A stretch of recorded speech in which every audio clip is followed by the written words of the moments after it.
Hi, friends. Welcome to the Hey Fundraiser podcast.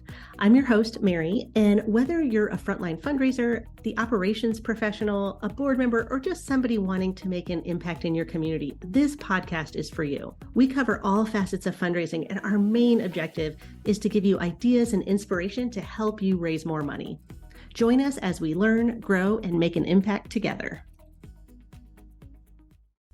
Hey, fundraiser, if you've spent any time within a fundraising department, you know that events are an important part of engagement for donors. Events can run the gamut. You've got huge fundraising galas all the way down to small, intimate house parties, and then, of course, everything in between.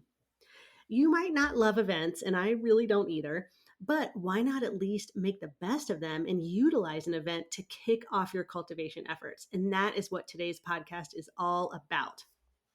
When it comes to getting in the door, events are a great way to introduce yourself and in a fun social setting.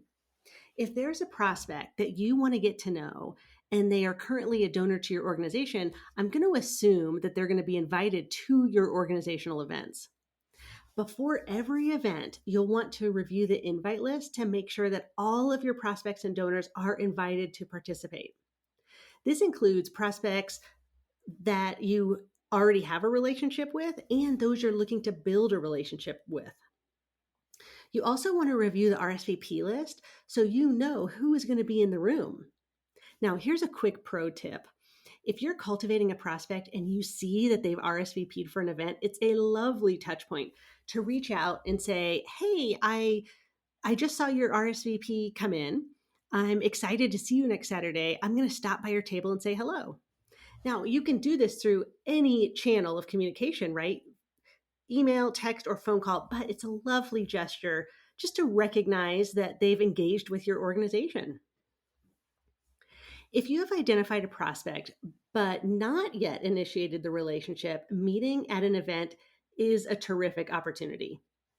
You'll want to deliberately seek them out during the event and make your introduction.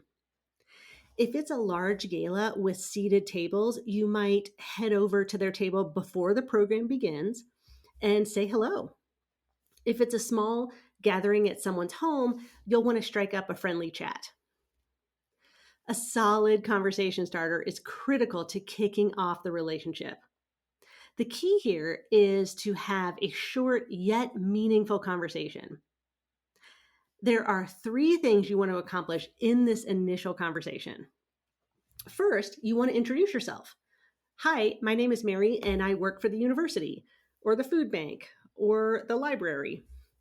Don't go into your whole bio because it's going to be loud and you only have so much time to keep their attention. You don't even need to say what your title is. Just give them your name and establish that you're affiliated with the organization, and make sure to smile and be warm. So that's the first thing. The second thing is to quickly engage them in conversation by asking a question. You could ask if they are having fun at the event, if they've tried the appetizers that everyone is raving about, or if they've ever been to the venue before. Just keep it light and topical. Another example might be, I hear the band is going to be amazing tonight. Am I going to see you on the dance floor? Whatever it is, just get the conversation started. Once you spend a minute or two visiting, you're going to want to go to the third and most important element, asking to meet or get in touch. You want to be creative about how you approach this, and it will take some forethought. You don't want to say, can I follow up with you next week to have a meeting? That's boring, and someone could easily say no, or why. Try to be more interesting and intriguing in how you ask for the meeting. You can even be transparent. Here's an example. Barry and Jane, I was hoping to find you this evening, and thank you for being such a friend to our organization. We've been meeting with our close friends to share with them an upcoming endeavor that the organization is considering.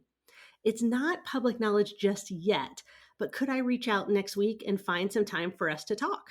I mean, who can say no to that? It's suspenseful and keeps them wondering about what you want to chat with them about. And it just means they'll be insiders. Here's another example. Juan and Benita, the organization is seeking advice from community leaders on how to attract more people from the Latinx community to our programs. As community leaders, I'd love to tell you more about it and just get your take on it. Can I follow up with you next week? Also, super powerful and really hard to say no to. You're looking to really create intrigue into either an existing program that you think they are interested in, or a new program or capital campaign that might be in the quiet phase. Once you get agreement to next steps, you thank them, tell them to enjoy the evening, that you'll see them on the dance floor, and you go find your next prospect. These are short yet meaningful conversations to get you started on the cultivation journey with your prospect. Make sure to follow up the next week with a phone call and get that meeting scheduled. What tips or tricks do you have that the Hey Fundraiser community needs to know about? Make sure to comment. Until next time. Hey Fundraiser, thanks so much for being here today. Did you know that we create a special page for each episode that has helpful links, episode highlights, standout quotes, and freebies? Check it out in today's episode description. If you loved what you heard today, would you give us a rating and review? It really helps other fundraising professionals find our Hey Fundraiser community. I'm Mary, and thank you for listening today.